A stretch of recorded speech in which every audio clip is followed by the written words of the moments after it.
سچ اور جھوٹ میں فرق۔ عن عبداللہ بن مسعود رضی اللہ تعالیٰ عنہ قال قال رسول اللہ صلی اللہ علیہ وسلم علیکم بالصدق فإن الصدق یہدی إلی البر وإن البر یہدی إلی الجنة وإلی آخرہ۔ حضرت عبداللہ بن مسعود رضی اللہ تعالیٰ عنہ فرماتے ہیں کہ رسول اللہ صلی اللہ علیہ وسلم نے ارشاد فرمایا کہ تم لوگ سچ کو لازم پکڑ لو، اس لیے کہ سچ انسان کو نیکی کی طرف لے کے جاتا ہے،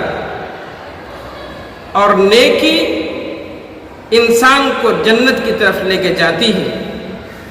کوئی انسان سچ کا ارادہ کرے، سچ پر عمل کرے، اس کا اہتمام کرے، وہ چیز انسان کو جنت تک لے کے جاتی ہے۔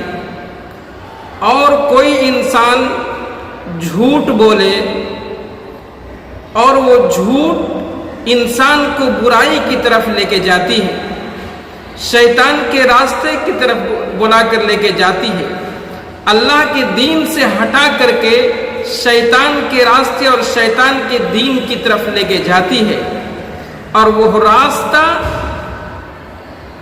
جو انسان کو جہنم لے جا کے چھوڑتا ہے۔ جھوٹ کا راستہ، جھوٹ بولنا، جھوٹ کا ارادہ کرنا، جھوٹ پر کا اہتمام کرنا، جھوٹ پر عمل کرنا، یہ ساری چیزیں اللہ کی محبت سے ہٹا کر کے شیطان سے محبت پیدا کرتی ہے اور انسان کو جہنم میں لے کے جاتی ہے۔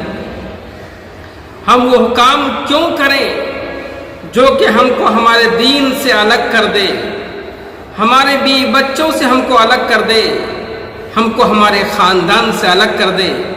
میرے دوستو، اگر ہم جھوٹ بولیں گے، مکاری، عیاری اور تماشا گری کریں گے تو ہماری نسل بھی کرے گی، کریں گے ہم، اس کا اثر ہماری نسل پہ پڑے گا، اور کل قیامت کے دن اللہ جب آپ کی نسل سے پوچھے گا تو آپ کی نسل بولے گی کہ اس چیز کا ایجاد کرنے والے ہمارے بڑے ہیں، ہمارے ماں باپ ہیں۔